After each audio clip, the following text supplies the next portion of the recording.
ibona yadesize. Reka nkubwire, Imana ushobora gutura amaturo imyaka myinshi ariko Imana itarabona ituro ryakuzonze. Ugatura 1,000 muri 5, ugatura miliyoni muri miliyoni 10, ugatura muri byinshi ufite. Kuko Imana iyo igiye kugusaba iyerekana ko uyikunda, igukora ku kintu kikunyaganyiza kandi kitagaragara ko hari icyo uri busagura. Ko wakurikiye Imana uyiteye imibare, nuko iyo utabonye ibyo wifuza utangira kudohoka, ukavuga ngo no urugendo ugenda ugatangira kugenda uburana umera nkaho wishyuza. Kuko na Aburahamu nawe ubugumba yarabusanganwe ntiyabufashe igihe yagihaguruka, ahubwo yarasanzwe abufite. Ageze ahantu atera imibare kirize, Pawulo yarayibonye, arabwira ati mureke mbabwire abashaka ubwiza. Ikindi cya gatatu abantu bose mureke mbabwire, nta muntu uri hano ukunda gupfa. Uramutse uduhaye ikinini gituma turama, twakugurira ntiwazabona n'amafaranga aho yakira. Ariko Pawulo yaravuze ngo niba mushaka ubwiza n'icyubahiro no kudapfa, ndagira ngo mbabwire ahantu mubishakira. Yes, Apollo. Hallelujah. Ngo nimubishakishe gukora ibyiza mudacogora. Ntabwo uri wa muntu uzapfa ngo yaragiye ngo agiye ahantu ngo imodoka biramugonga, ngo yaragiye ngo ahantu ngo ari kuri moto ngo akubita umutwe kuri kaburimbo. Uzicara uryame ku gitanda cyawe, uhamagare abana, uhamagare ba Salomo, ubabwira ati mwana wanjye Salomo, nabanye n'Imana neza, maze kumera nk'ibisuka ku gicaniro, wa mugani wa Pawulo. Ndagira ngo nkubwire twabanye n'Imana. Irembo ryera TV, Irembo ryera TV. Cyuko muba mumeze nk'ababwiye Imana itumva, ni imvugo mubivugamo. Mubimera nk'abayibwira kure, kandi yatanze itangazo ngo ndabegereye kurusha imyenda mwambaye.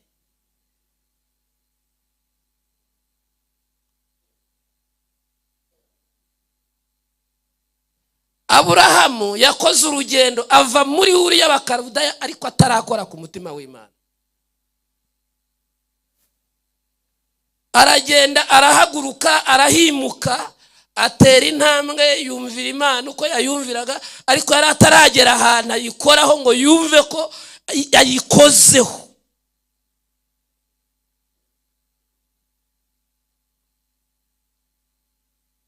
Ararana nawe mu nzira, ararana nayo mu nzira, aravugana nayo mu buzima bwose, ragenda, ariko yari atarakora ku mutima w'Imana nubwo yari yahagurutse. Hari abantu bashobora kuyiririmbira, ariko hari igihe uririmbira Imana kugeza ku rwego nayo Imana ntifashwa, ariko hari igihe igera ahantu ikavuga ati reka nkubwire, nanjye ndaryohewe ndi Imana, nanjye ndumva ndyohewe. Kandi kikubwira ko iryohewe ni uko ivuga ibyo itari yateganyije uwo munsi muri speech yayo. Imana yagendanye na Aburahamu, bigeregera amubwira, iyi Imana igeze ku rwego igutestinga ngo isuzume urukundo uyikunda niba atari urw'amagambo, nuko ibitakwizeye neza. Imuha umwana amusabye, imuha ibyo yari yayisabye, ariko aramubwira igitondo kimwe, aramubwira ati Aburahamu urankunda. Amuhingera aramubwira ati jewe ndagukunda, n'ibimenyetso ndabifite. Nasize imari ya data, mva mu muryango, muri famiye twacuruzaga Imana, nubwo zitakoraga ariko zari zitubeshejeho, twari dufite n'abakiriya, ndagukurikira. Imana iramubwira ati ibyo ntibihagije, ushobora kunyumvira ariko uri mu ntera imibare, kuko abantu benshi hari abantu bakurikira Imana bayitera imibare y'ibyo izabaha kurenza ibyo bazayiha. Noneho niyo mpamvu ikikwereka ko wakurikiye Imana uyiteye imibare, nuko iyo utabonye ibyo wifuza utangira kudohoka, ukavuga ngo no urugendo ugenda ugatangira kugenda uburana umera nkaho wishyuza. Kuko na Aburahamu nawe ubugumba yari abusanganwe ntiyabufashe igihe yagihaguruka, ahubwo yari asanzwe abufite. Ageze ahantu atera imibare aravuga ati ko wamagurukije iwacu nkakumvira nkaza, none n'imigisha umbwira wanampaye ko bigiye kuribwa n'abanyamahanga. Imana iramubwira ati nta muntu wataramanye nanjye njye asezerera amaramasa, n'icyo utavuze ngiye kukiguha. Mu nda yawe ndabona mw'amahanga menshi. Muri hano ngo mbaganirire rata torero, haleluya. Imuha umwana mu zabukuru nihute, imuhaye umwana mu zabukuru, Imana irahindukira iramubaza, ihengera umwana ageze aho aryoshye. Aburahamu amaze igihe yirata, yarakoze anniversaire y'umwana irenze imwe, yaratumiye abantu, avuga ukuntu Imana itanga umwana. Bukeye mu gitondo Imana iramubwira ngo wambwiye ko nkunda, ndashaka yuko umuye umwana ndetse ukamuntambira. Gutamba yumva igisobanuro ni ukumubaga ukamugira detail, kandi ari wowe ubyikoreye.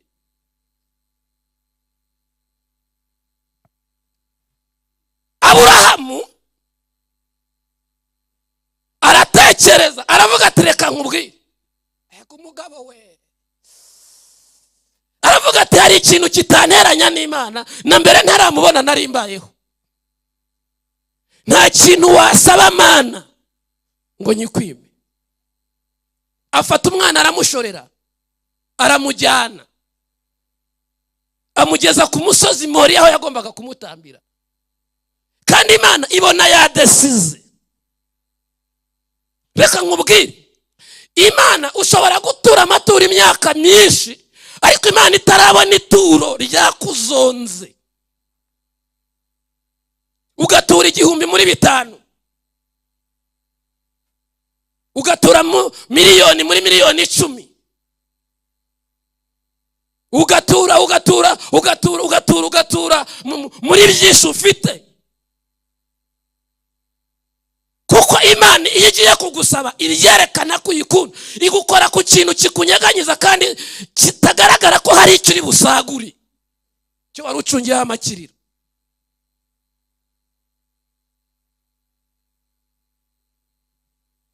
Aramuzamukana, aramujyana, ahageze umwana yari asanzwe azise ko atamba.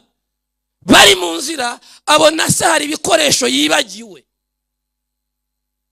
Aramubwira ati papa, tugenze urugendo runini ariko nibagiye kukwibutsa. Twagiye ariko nta gitambo. Isaka yaratuye azimana yase ibyikunda, ati nta gitambo. Ise aricecekera aramubwira ati tugende, Imana iri bwishakire gucikisha igitambo. Ubu tugiye kubaka, ariko hari abantu batangiye gucikisha amafaranga yabo kugira ngo azabone uko azahagarara hano avuga ati ntacyo afite. Ubu yatangiye kuyaranguza kugira ngo tuzajye, kugira ngo Imana bati reba kuri kote ntakiriho, urumva, agatangira kuyacikisha, guhita yashyira mu bintu by'imibare, ayacikishe ngo asigara ari vide, yereka Imana ko nta kintu afite. Hari ukuntu ubuyibeshya ngo waramubwira ati tugende, nituhagera Imana irakishakira. Ageze ku musozi asasinywe, umwana areba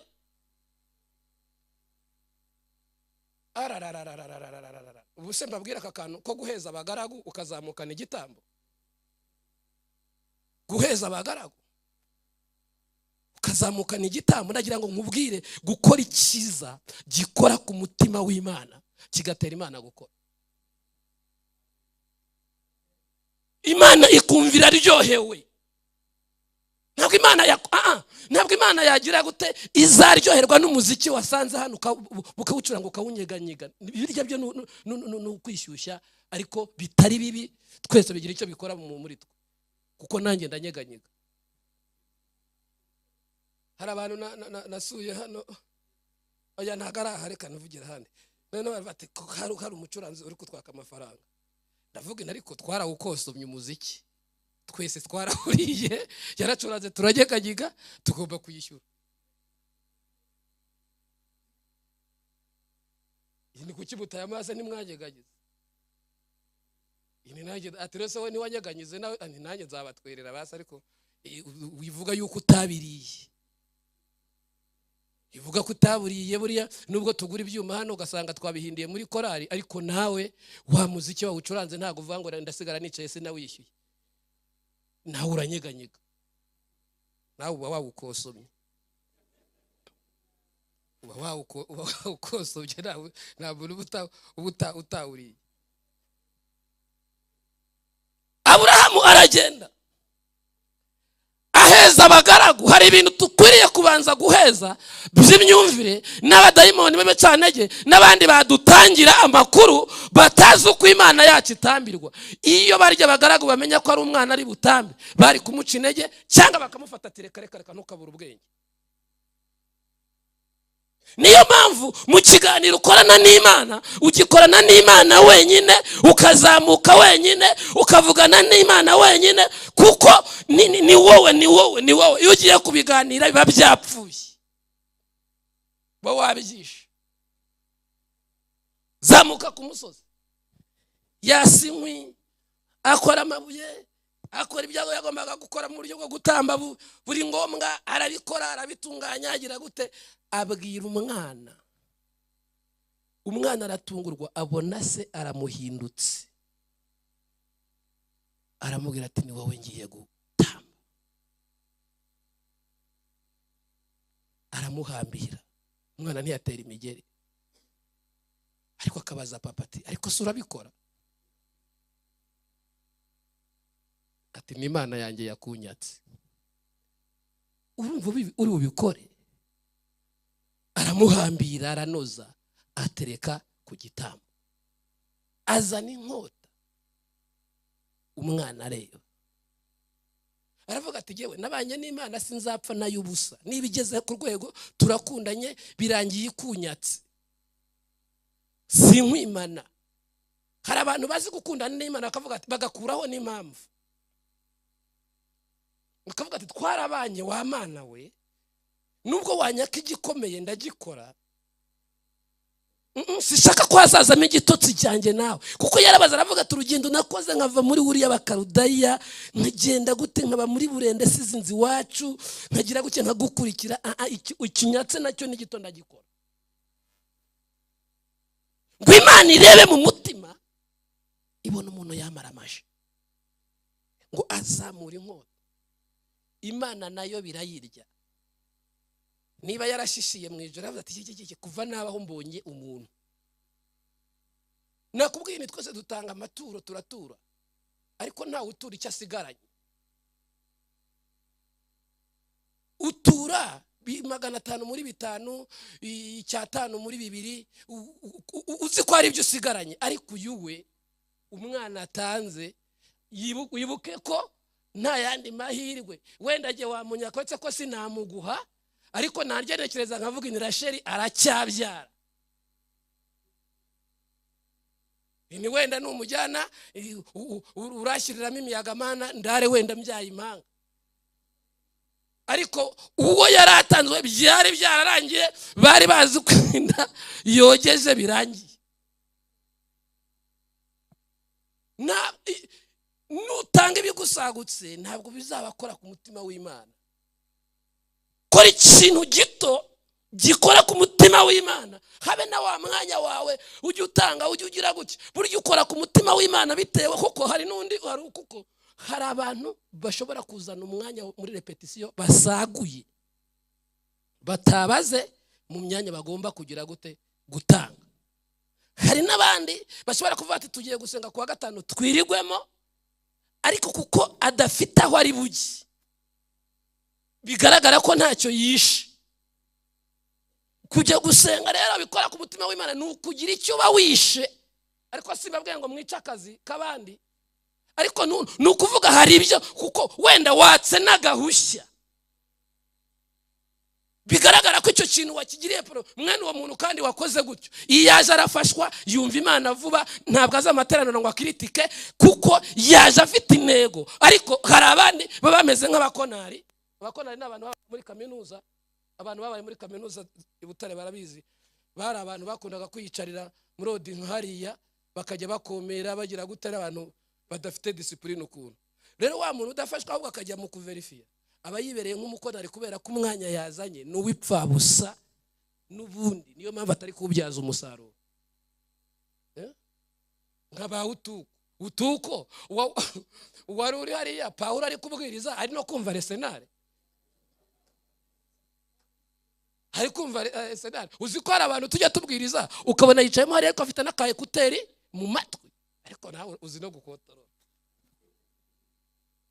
urumva. Ariko nawe ingaruka zamu. Ariko rero abakozi b'Imana bagira n'akazi. Uzi ko kiriya gihungu kikubise hasi kigahita gihwera, bagahita babwira Pawulo ngo rero ngo Imana ngo nigukoresha wongera umugarure, nk'icya kigaruraga kijyana kurya amasengesho mutayishyura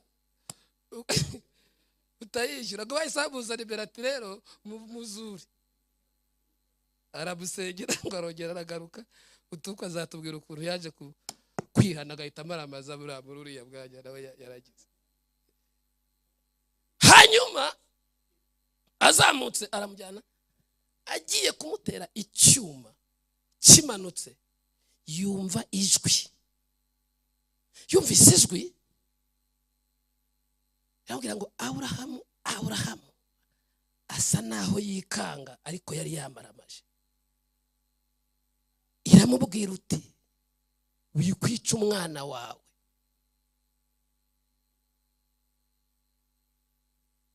Mwihorere, reba hirya dore hari igitambo. Niyo mpamvu hitwa Moriya, ntabwo umusozi witwaga Moriya kiwujyaho, ahubwo ahise wita izina Moriya. Aravuga ati aho hantu muhite Moriya, bisobanura ngo igitambo kiraboneka. Niho bita kizabonwa nyine, ariko ntabwo ari kizabonwa y'igitaramo, ni iy'Umwisirayeli. Noneho kubera iki Imana yabikoreye iki? Aho ngiye mu tundi natwo natinda, ariko yabikoze. Buriya Imana nayo ntigikunda umuntu ushaka gukora ikintu cy'igisitari ngo ayitange. Mbabwire ko Aburahamu yica uriya mwana Isaka, Yesu ntiyari kubakisha.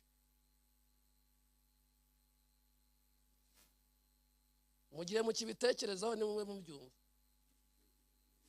ndaje mbibasobanurire. Impamvu atari kubakije ni iki? Ntabwo Imana ishaka gukora nk'ibyo abandi bakoze. Kandi iyo tujya tuvuga ngo yatambye umwana wayo, twari kujya tuvuga ngo hari undi mugabo wo muri uri wabikoze, yica umwana we amuhaye Imana. Ntabwo Imana yarambwira ati musubiraneyo, nanjye icyo nicyo nzatanga. Mbonye ko umuntu yagukunda akamara amazi atana kwima umwana. Mwebwe no kwa nyogokuru mumwohereza mukamumarira iminsi azamarayo, kandi nta nicyo agiye kuba. Noneho icyo ashaka kuvuga ni iki? Imana yageze ku rwego ibona ko uyu muntu amaramaje biyikora ku mutima, irahiriye indahiro ngiye kuvuga. Gukora ikintu kugeza ubwo niwicara mu ntebe Imana biyikirigita igakora operasiyo ikavuga ijambo rikomeye. Iravuga ngo Aburahamu ukuntu ngenje nukuri witeka ndirahiye. Umva ko kana nuririmbira Imana, nubwiriza, nutanga amaturo, Imana ikagera ku rwego ivuga ati ndirahiye, narakubonye. Utanze igiceri cy'ijana cyari kiriho amakiriro, narakubonye.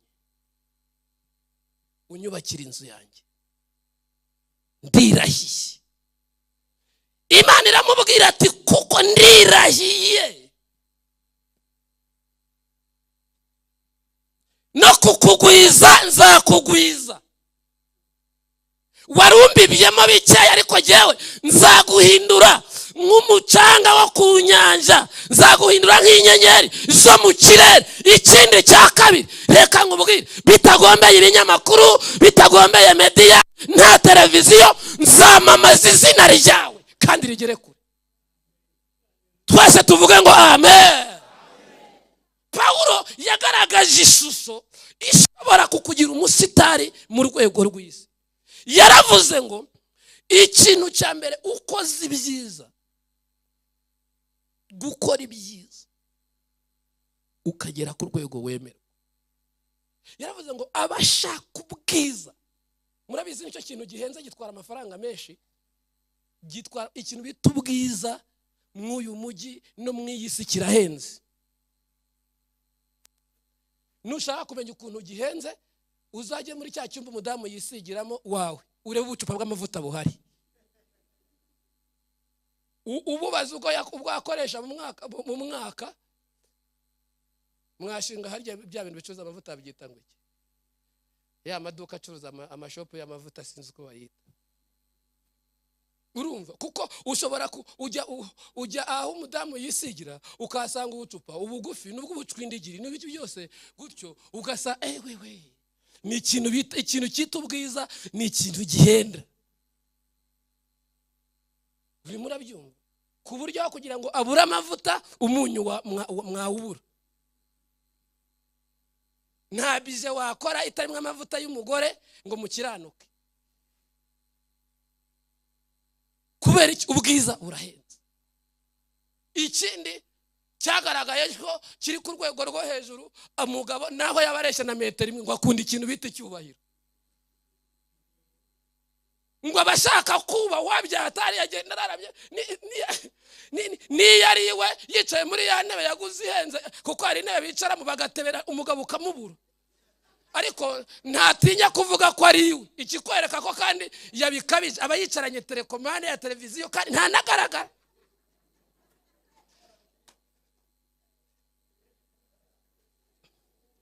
Iyo krize Pawulo yarayibonye, arabwira ati mureke mbabwire abashaka ubwiza. Ikindi cya gatatu, abantu bose mureke mbabwire, nta muntu uri hano ukunda gupfa.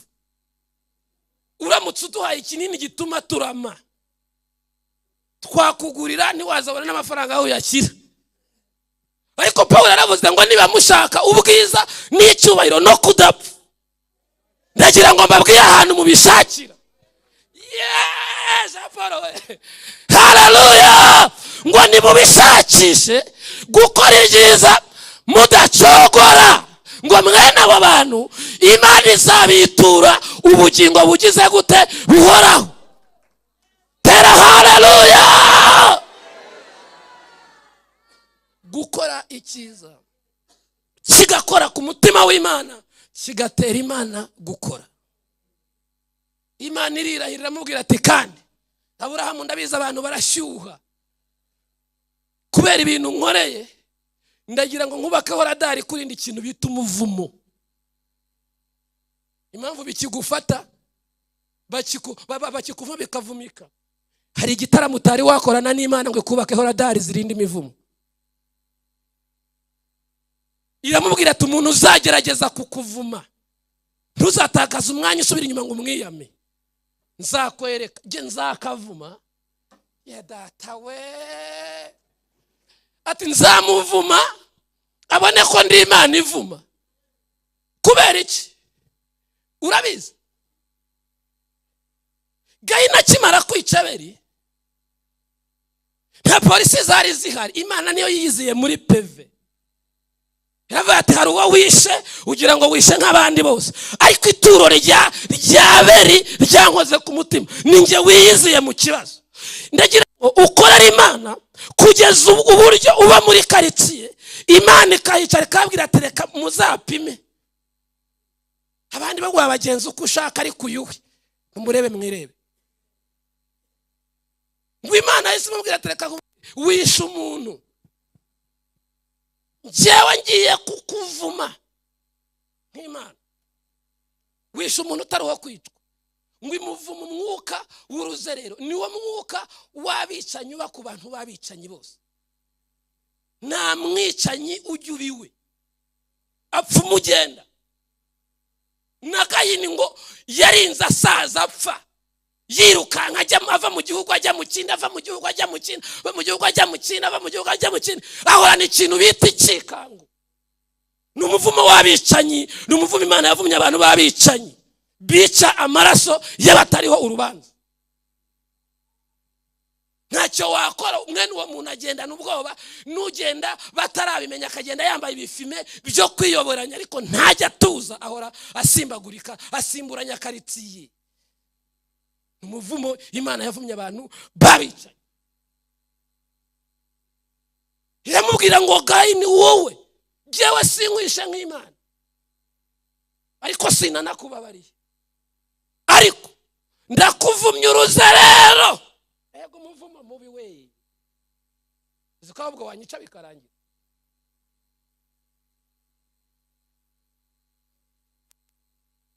Kubera iki? Wishe umuntu wakoze icyiza gikora akora ku mutima w'Imana. Munyemerere simvuga kuri uyu mudamu wakunze Yesu agashaka ituro ry'amavuta akaryigomwa akagenda akarisuka ku birenge bye. Uyu reka mbe mwihoreye, reka nivugire kuri Dawidi watekereje neza. Iyo ufite mayindi y'ubumana, imitekerereze y'ubumana, Imana hari umurage iguha. Dawidi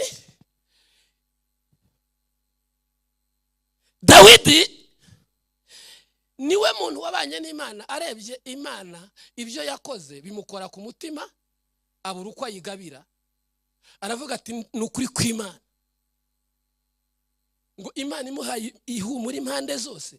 Aravuga ati ariko ko mba mu nzu yubakishije imyerezi, ko Imana yanyicaje ku ngoma nta bindi bintu ikoresheje, ikagira nta matora abayeho, ikantereka ha, ikanyita umwami, ikandinda idubu, ikandinda ibi n'ibi, ikangirira gutya, ni gute jyewe ntayitura ngo nanjye ntekereze uburyo nyubakira inzu. Atangira iyo proje yo kubakira Imana. Iyo proje ayitekereje mu bitekerezo, Imana irafashwa. Iravuga ati rwose nabanye, Imana yari ifite abagabo benshi babanye, harimo nabaye Enoki, baganiriye kugeza ubwo bakundana, imwimura atanapfuye. Nabo banuza Aburahamu n'ifura z'Imana, Imana yibirata. Ushyiraho n'uriya mugabo bita Mose, nawe n'umuntu wabaye ifura imbere y'Imana. Ngo ariko ku gatekerezo ntiyigeze agatekereza, ngo yumvaga Imana kuba muri burende ntacyo bigitwaye. Hari abantu nk'ubu tugiye kubaka urusengero, ariko hari abantu bameze bafite imyumvire iciriritse, batekerereza mu birenge. Hari abantu batekerereza mu birenge, badatekerereza hejuru. Akaba yakubwira ati ariko atese ruriya mwabonye murwuzuye kugeza ubwo musaguka, atugasibe mugira amateranira 4 cyangwa 5, ibintu byo kubaka murashyuha, ati ibyo nibyo bifite amafaranga. Mwene abo rero tubita abantu bafite ibitekerezo byo mu birenge, kuko abantu bagira ibitekerezo byo mu birenge ntabwo batekereza bareba imbere, batekerereza aho bari, bagatekererezaho. Abantu batekerereza mu birenge, Imana ntizakubanishe n'uwo muntu, ntabwo ashobora kukwagura. Agezaho aravuga ati ngiye kubakira Imana. Imana ihita ituma umuhanuzi agenda mu kagoroba, arakomanga, aravuga ati reka nkubwire ibintu Imana imbwiye. Zo purere atugitekereza bya bindi. Imana ivuze ibintu bitatu bikomeye bine. Iravuga ati rero kuko utekereje neza nzakomeza izina ryawe mu isi no mu ijuru rivuge. Izina ryawe rizakomera. Icya kabiri iramubwira ati kuko watekereje neza nza uzapfa ushaje. Iri sezerano ry'urupfu ushaje utombaye Imana ikariguha waba uryoshye. Uzi gupfa ushaje? Gupfa ushaje ni ryari? Ni igihe upfa n'abana bawe batagiye ku ishuri bari muri vacances, uri mu rugo umaze imyaka yawe 99 n'amezi 6 cyangwa 110. Gupfa ushaje bisobanura ngo nta muntu uzakurira ibyawe, ariko upfuye nkanjye nk'iki gihe rashera bamutwara yababona, kandi hari igihe batamutwara ngo banamuvana bamujyane iwabo, bacungira kutwo nari ntangiye kwigereraho. Umugabo akaza akakanura akajya areba televiziyo ataguze.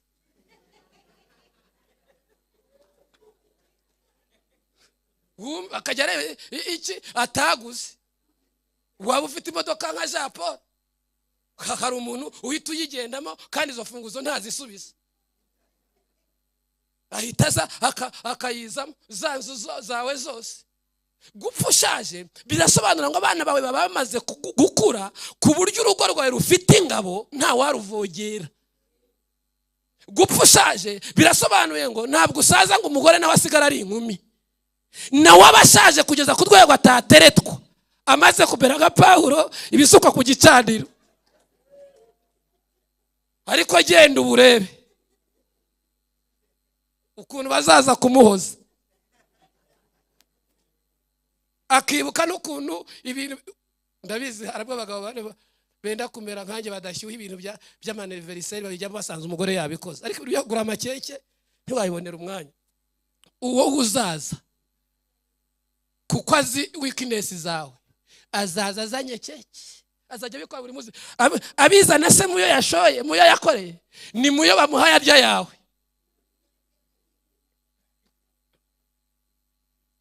Ariko Imana ibwira Dawidi, aramubwira ngo reka nkubwire kuko watekereje kunkorera. Wowe ntabwo uri wa muntu uzapfa ngo yaragiye ngo agiye ahantu ngo imodoka biramugonga, ngo yaragiye ngo ahantu ngo ari kuri moto ngo akubita umutwe kuri kaburimbo.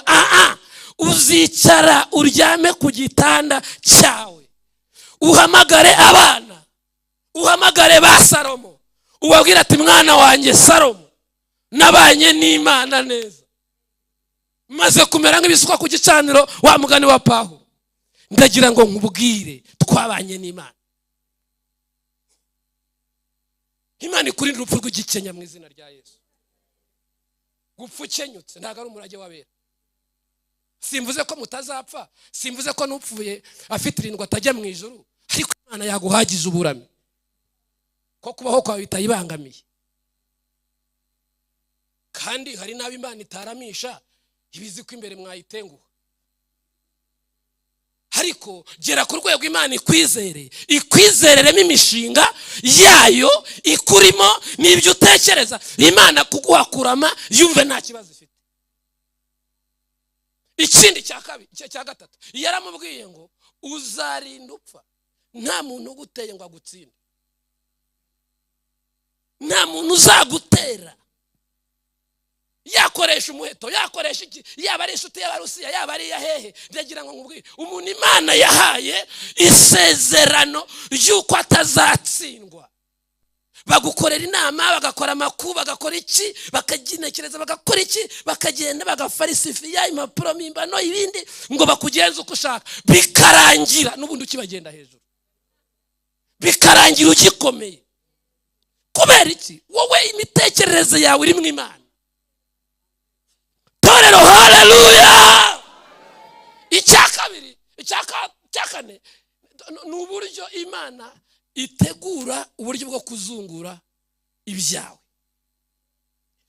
iterura Salomo nta matora abaye, ubwo n'umwana wawe, imutereka ku ntebe iramwimika. Imaze kumwimika iramubwira ngo komeza poroje zanyu, bya bindi so yatekerezaga, bya bindi yagambiraga byo kunyubakira bikomeza. Bivuga iki rero? Ngo umwana wawe ni uzahagarara mu byawe. Ariko hari urugo, nyir'urugo apfa, intama zikamera nk'izitaye mu ngeri, bagahita batatana, bagahindukirana bose bakarasana. Biriya nabyo n'indi nyatsi. Ntabwo biriya nibyo abanyegiputa, n'indwara abanyegiputa. Ariko iyo wakoreye Imana kugeza ubwo ukora ku mutima wayo, Imana irakuragira avuga ati reka nkubwire, no ku gituro cyawe nzahahagarara, ntawe uzaza gucuraguraho. Nzahahagarara. Reka nuzakurikirwa n'amahembe, nuzakurikirwa n'iki, kandi ugapfa abawe bahari. Urazi kugira ngo urupfu rwose rurasa n'ubundi bugiye, ariko urazi kugwa muri kaburimbo ugahingukwaho n'umuntu kwanga ugaramye wambaye ubusa, akabona iyo foto yawe. Imana yabikurinze koko. Ugahingukwaho n'umubisha wawe, ariko ikintu kiryoha ni ukugwa imuhira, mudama hari abana bahari, iki byose ukabwira ati nimuze mbabwire nabanye n'Imana neza, nabarihiye amashuri uko narishoboye, ibyo nagombaga kubaha narabibahaye. Harageze kuko ntawe udapfa, nanjye ndagiye nkuko abandi bagenda. Ariko bana banjye muzamenye Imana yaso, muvuge ngo amen. Rero nimureke dusenga, ntakomeza nanjye ndumva nashyushye. None mukomere Imana amashyi, nibaraye Imana ntacyo bitwaye. Ndashoje. Ndashaka ko Imana iguha uburyo tuzakomeza wenda tugende tuvuga inuza, ariko ukore ku buryo ukora gito, ariko ugikore neza. Ugikore neza, ugambirire gukorera Imana. Imana nigusanga uri hariya uba ufite imihigo. Ariko wari wabona inuza uziko, ariko se mumeze gute? Ubu iyaba Hana yarageze hano uriya mudamu ngo akubwire, uziko yasabaga Imana umwana, akabwira ati Imana jewe sinkeneye ko hari bya bintu byo kugira, ndashaka umwana kugira ngo abantu babone ko Imana ikora. Sinanamukeneye, nzahita mujyana mu nzu yawe, je nzamuguha wituro. Ariko icyo shaka kugira ngo ni ukugira ngo ubugambo bwa Penina buvuga ngo si yabyara ngo nta cyamuvamo, nje mume nkwereke. Iyo ufite umugambi aravuga ngo Imana ibona uwo muntu izaha anakabyara, ni umwana uzayiviramo umukozi, uzayiviramo umuntu, asanga ni umudamu ufite poroje nziza. Naho weho ngo iyo abana ari mubyaye ngo yahita umupolisi, ngo imodoka y'uriya muntu akajya yandikira buri munsi ngo maze nkazare, ngo iyo abana ari mubyaye ngo akaba ari utanga ibibanza by'umujyi wa Kigali, ngo nkazaraho kazatura. Iyo mihigo ituma ushobora gukomeza ukaba ingumba. Ahubwo vuga uti iyaba yaravutse ikamuma gusa, akazagirira akamaro n'aba ngaba bakabona. Iyo wagambiriye neza, Imana ikora ibintu birenze iri ivuga. Niyo mpamvu nabwiye abandi babwiye nti kuwa gatanu tuzaba turi mu bihe byiza hano. Dufite abanyamasengesho bazaturuka impande zose mu turere dutandukanye ndetse no mu mujyi wa Kigali. 2:00 amakwasiteri azabateya. Tuzaburudika kuva mu gitondo kugeza 6 z'ijoro. Tuzaba twicaye turambye imbere y'Imana, turi mu mihigo, turimo tuvuga Imana. Hari ahantu tuzagera tumere nk'abatwawe n'umunyenga w'Imana. Dutangire duhiga tuvuge ngo Mana ntiwigeze uduhemukira. Tuvuga ati aha hantu tuhashinze ibuye. Bitabujije ko hari abantu bagiye gukwepa, bagiye gushaka impamvu zo kutazahaboneka, ngo kugira ngo umwuka utazabafata. Ngewe nzaba mari umwuka ufate. Icyo narishatse kuvuga rero, Imana we yikore ku mutima. Buriya hari ibintu byayikoze ku mutima cyagihe. hari imibyizi yawe Imana yabonye yikora ku mutima. Hari umwanya wawe watanze Imana uyikora ku mutima. Hari agahe yibuka. Hari abantu bakiriye mu kiganza cyawe biyikora ku mutima, bituma ivuga ati wowe rata, wowe ndirahiye kuko ukoze icyo abandi cyabananiye, nkwemereye kubaho. Duhaguruke twese dufata umwanya wo gusenga. Gukora gito ariko ukagikora neza, gukora ikintu kigakora ku mutima w'Imana. Kandi se kwaruka abantu batavuga ibintu byinshi, ugenda ujyanye Isaka ugatanga Isaka upfa, Imana ikaguha Isaka wa Garati. Urumva iguha Isaka wa Garati, kabwira ati musubiraneyo, uzabaza imyaka Isaka yamaze. Yahisabo w'igihe kirekire, ariko na Isaka nawe ahava abonye Imana itari yase, ahubwo abona Imana ye, ahita arayizera. Aravuga ati ya Mana yandokoye ikankura hahandi bari bagiye kunterera icumu, nzajya nyikorera. Kuva uwo munsi atangira kuyubaha. Ubundi yayubahaga nk'Imana ya Aburahamu, ariko icyo gihe yayubashye nk'Imana ye. Niba ugambiriye neza, reka Imana ikora ikintu gikomeye mu buzima bwawe. Niba ugambiriye neza, hura n'Imana muri business yawe. Niba ugambiriye neza, hura n'Imana mu bana bawe.